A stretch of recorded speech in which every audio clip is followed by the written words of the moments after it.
Hi, I'm Martin Cooper. I introduced the first cell phone in 1973. I'm an engineer and I was an executive. I've started businesses. And right now I'm talking to a whole bunch of wonderful teenagers. Are you all teenagers? Yeah, the majority of them are that age. Some of them are in elementary, but the majority of them are teenagers. Sounds like everybody is from Spain. I thought we were going to have people from all over the world. Everybody from Spain, wave your hand. Oh, so there are people here, and there are some people from France, Israel. Are there actually people on this? Well, nobody, They're from all over.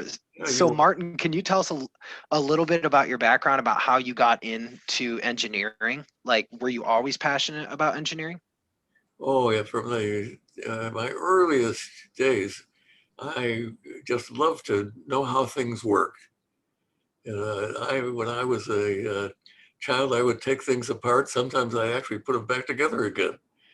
But I've had this passion for just understanding uh, machinery, the essence of things, how things work, and I still do. I still am curious, about things, and I still love to fix things. And once again, sometimes I succeed, and sometimes I'm a failure. Which, by the way, tells you a little bit about what some of my basic philosophies, and that is, there are times in life where you take chances, and you don't have to succeed all the time. But if you don't try, you never learn. And learning, you won't believe this. You know, I'm 92 years old, but the most important thing in my life is learning. Is learning new things, meeting new people, and I learn from every single person that I ever talk to. If they would let me talk with each of you individually, you would teach me something. And that's a great philosophy. Could you tell the kids a little bit about what were some of the subjects that you were passionate about when you were younger? Uh, well, I can tell you one that I wasn't, that I really feel very bad about. I suspect that every one of you is multilingual. Is that true? Everybody that I'm looking at, you speak more than Yeah, one language. You have to, and somehow that was never in ancient times. And when I was a child, uh, if you were an engineer, you didn't have to learn a second language. And so I've learned a lot of words in other languages, but I've never really learned a second language. And I think that's really important because uh, there are things that you can express in one language that cannot be expressed in other languages. And I've observed that multilingual people actually can think better because if they can't express themselves in one language, they figure out how to do it elsewhere. But when you ask me what I'm passionate about, it is ideas. I just love to think about things and try to figure out, express them in different ways than other people. That's the thrill of my life, Ralph, is when uh, I develop an understanding of something that is different than the way other people understand it and helps me explain it to other people. That is an extraordinary experience. And every time that happens to me, I'm thrilled. that's absolutely wonderful. Could you tell the kids a little bit about when you were designing and creating the first cell phone? What was that process like from kind of start to finish, like inception to conception? Well, whenever you do something, there has to be some motivation. Everybody know what the term motivation is, whatever drives you to do it. And that in this case, uh, I was with a company called Motorola. You probably have heard about Motorola because at one time it was the world leader in cellular communications. Excuse me. I think I'm allergic to one of you. So, You're fine. so uh, and we had learned, we were making two-way radios. Everybody know what a two-way radio is? You know what uh, uh, what policemen, firemen, business people use to talk to other people. We say they are managing resources, except all the two-way radios we made were in cars because they were huge things that required a lot of power. And we made some handheld units that where a police officer could carry this thing and walk on the streets and be among the people that he's trying to protect. And we found out that when people had these handheld units, they had a freedom that they didn't have otherwise. When they were depending on this two-way radio in a car, they were trapped in their car. Now they had the freedom to be anywhere. And then there was a company called the Bell System. They used to be called AT&T. It's different than today's AT&T. And they announced that they had invented a new thing called cellular.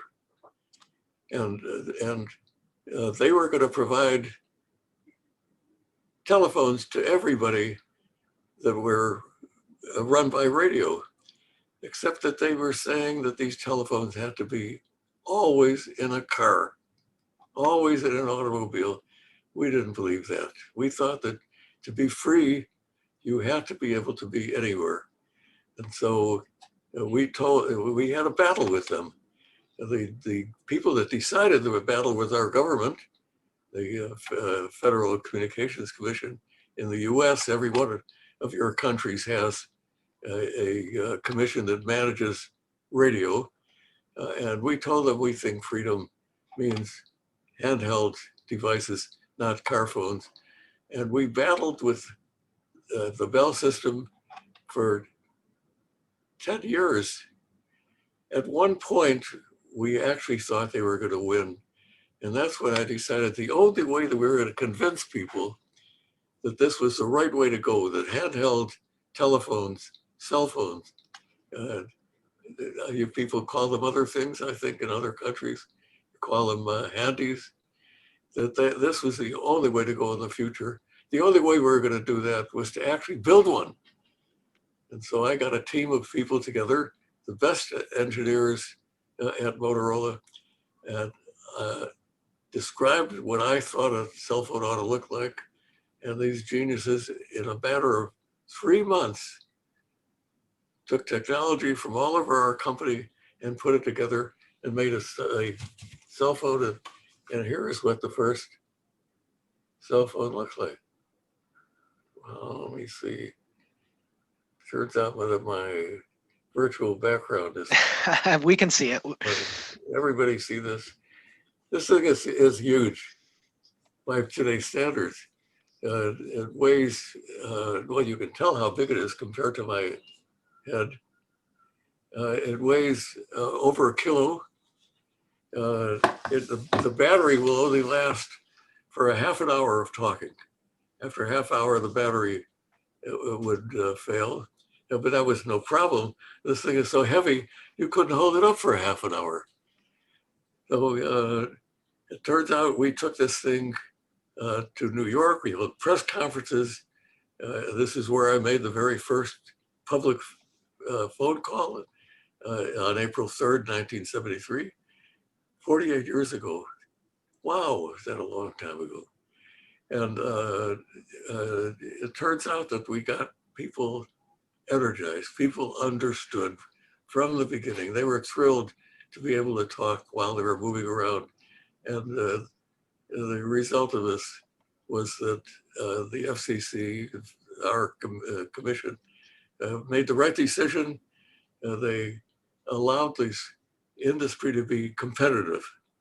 Instead of only one provider of the Bell System, we had several people, as is true in every one of your countries, that there were people competing with each other, each trying to provide us with better service. And the service started out with partly car phones and partly handheld units. Today, of course, you can't even buy a car phone. All the phones are cellular, and of course, you all know why. Absolutely, and thank you for all of your efforts. We wouldn't have the cell phones that we have today if it wasn't for Martin and his team. Do you mind if we have the students ask you some questions? Oh, I would love it.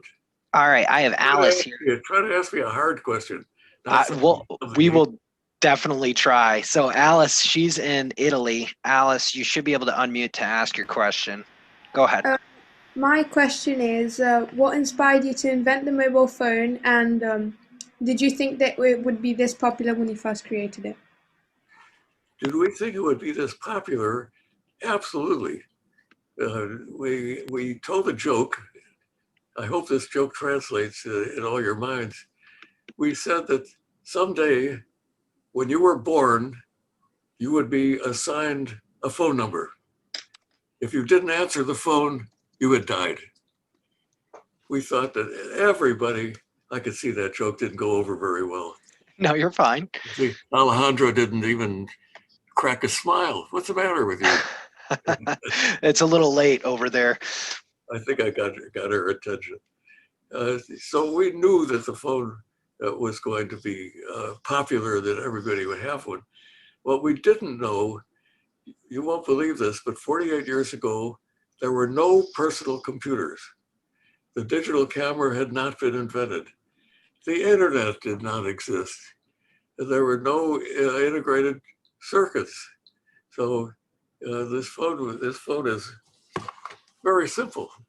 All it does is talk and listen. And yet it's still weighed a kilo. But the first phones that were sold in 1983, 10 years after the first phone call, were cost in US dollars $4,000, which today would be over $10,000. Can you imagine somebody paying $10,000 for a simple cell phone? No, that is very pricey. Very, very pricey for a cell phone. We have a question from one of our students, Guillermo in Spain. Guillermo, you should be able to unmute. If not, okay. Well, Guillermo wanted to know how long. Oh, Guillermo, can you ask your question? Yes. Me and some friends are willing to study engineering in the future because we are at our last year in high school, and we would like to know what advice would you give to future engineering students? And another question, which is if you have ever started a company. So the two questions that Guillermo was asking Martin was, have you ever started your own company? And what advice would you have for someone who wants to be an engineer and follow in your footsteps? Well, Guillermo, the most important thing is to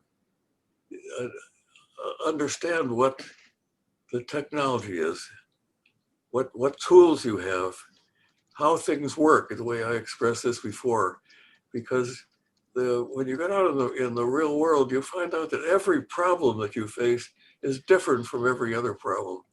So the first thing you need is a background, and of course that's why we go to school. I think our schools ought to teach us how to solve problems, because that's what engineering is. We think of something that is not the way it ought to be, and we try to fix it. We try to make it that way. So the first thing you need are the tools. And the second thing you need is experience. And I just wrote a book called Cutting the Cord, which, by the way, you can all, if you can get your folks to buy one, it's on Amazon, and hopefully it'll be in some bookstores. But what I showed in this is that I started out by solving relatively small problems. And as I developed confidence and understood that I could really come up with new things, each problem I solved, each new device I came up was more complicated and did more things. And so coming up with the cell phone was not a 3-month project. It was a lifetime project. I started out when I was in school. I was in the United States Navy for some years, and I was lucky enough to get a job at Motorola, and they allowed me to do new things all the time. So experience is a very important thing. But the most important lesson of all, Yarmo, is you have to be able to take chances. You have to be able to have the confidence to take on a hard project, and sometimes you will fail.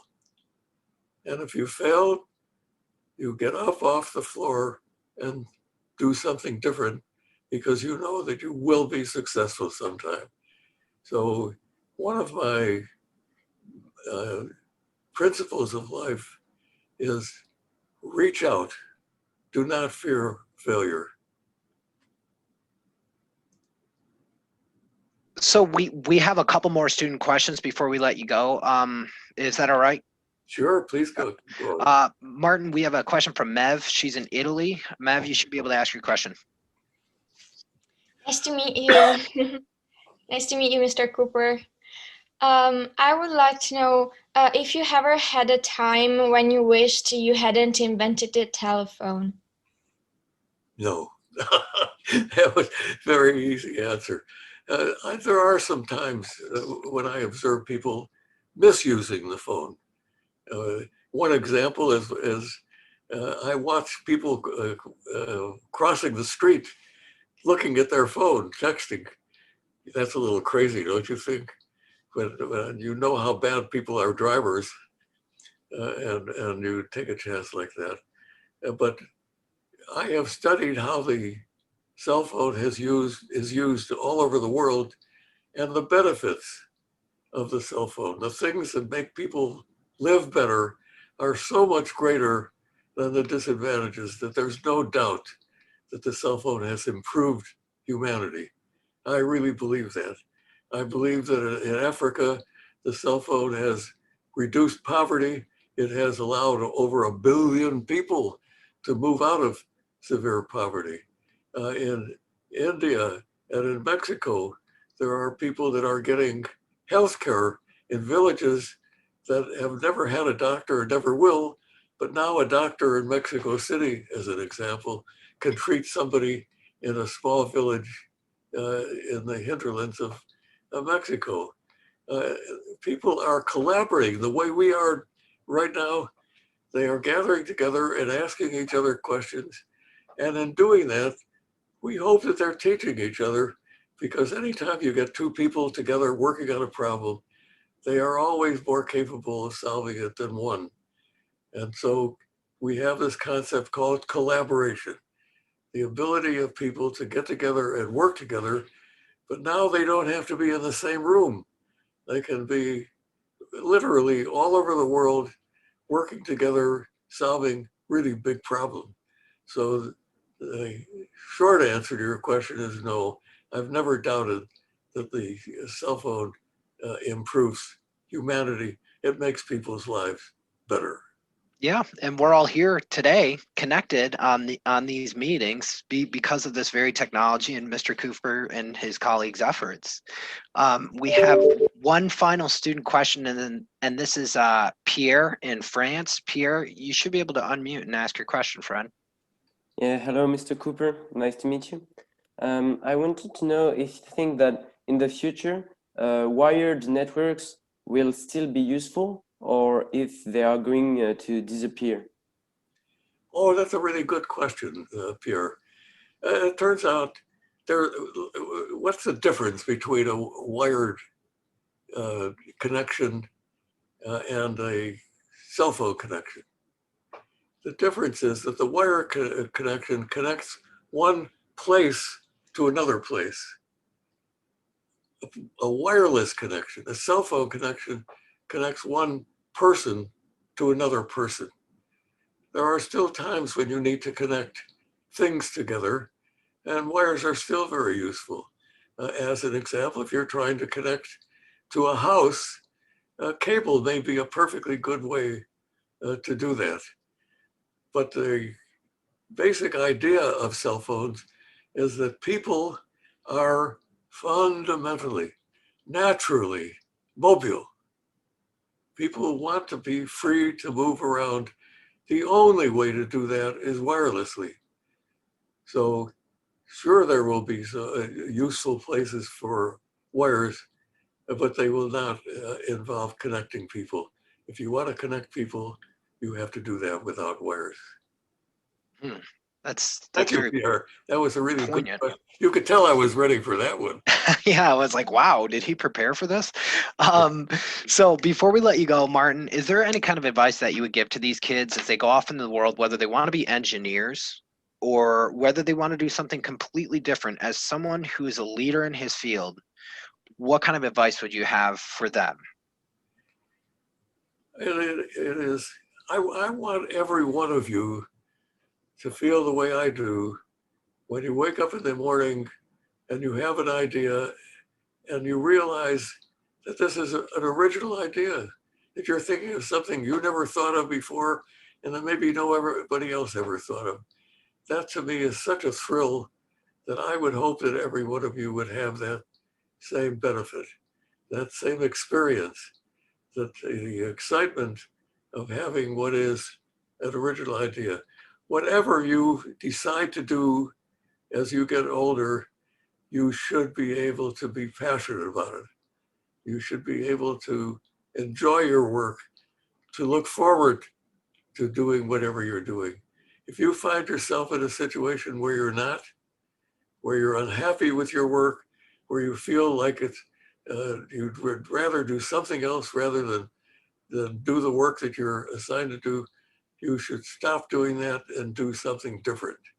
And that's why I emphasize so much the fact that you should not expect to succeed every time, but you should try every time. Reach out, do not fear failure. That's my most fundamental advice.